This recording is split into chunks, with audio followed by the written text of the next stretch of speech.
یا اللہ یہ ہاتھ ہمیشہ تجھ سے مانگنے والا اور دوسروں کو دینے والا رہے، آمین۔ دعائیں نصیب سے نہیں بلکہ نصیب دعاؤں سے ملتا ہے، اور کائنات کے سارے معجزے دعاؤں سے ہی ہوتے ہیں۔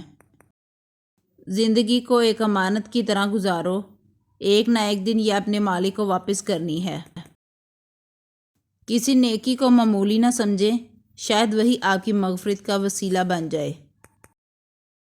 حسد اور گھمنڈ جب آدمی کے اندر داخل ہوتے ہیں تو وہ عقل کو باہر کر دیتے ہیں۔ لوگوں سے تکلیف کو دور کر کے خود اٹھا لینا حقیقی سخاوت ہے۔ جس پر نصیحت اثر نہ کرے وہ جان لے کہ میرا دل ایمان سے خالی ہے۔ دولت کو ہاتھ کے قبضے میں رکھو، اسے دل پر قبضہ نہ کرنے دو۔ جو بغیر علم کے لوگوں کو فتویٰ دے، اس پر فرشتے لعنت کرتے ہیں۔ تم میں سے پوری عقل والا وہ ہے جو اللہ سے سخت خوف والا ہے۔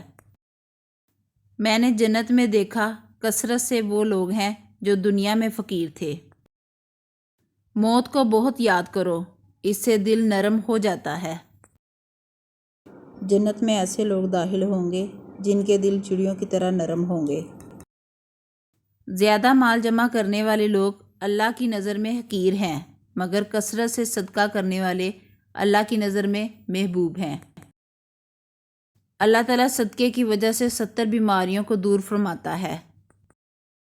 جو آدمی غصے کو پی جاتا ہے اور غصہ کرنے پر قادر بھی ہوتا ہے، اللہ اس کے دل کو ایمان سے بھر دیتا ہے۔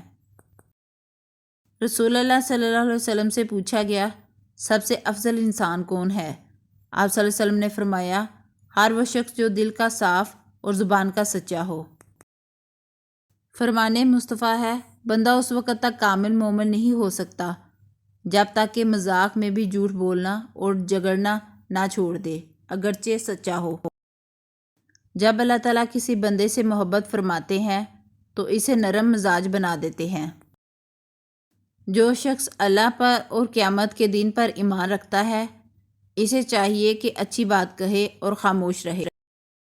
غیر عورتوں کے ساتھ تنہائی میں رہنے سے بچو، قسم ہے اس ذات کی جس کے قبضے میں میری جان ہے، کہ جب بھی کوئی مرد کسی غیر عورت کے ساتھ تنہائی میں ہوتا ہے تو ان کے درمیان تیسرا شیطان ہوتا ہے۔ نہیں ہوتا مومن طعنہ دینے والا اور لعنت بکنے والا اور فحش کام کرنے والا اور بیہودہ بکنے والا۔ سیدنا جابر رضی اللہ تعالیٰ عنہ فرماتے ہیں کہ رسول اللہ صلی اللہ علیہ وسلم نے قبر کو پختہ کرنے، اس پر بیٹھنے اور اس پر عمارت بنانے سے منع فرمایا ہے۔ انسان کی دو ہی کمزوریاں ہیں، بنا سوچے عمل کر دینا اور سوچتے رہنا عمل نہ کرنا۔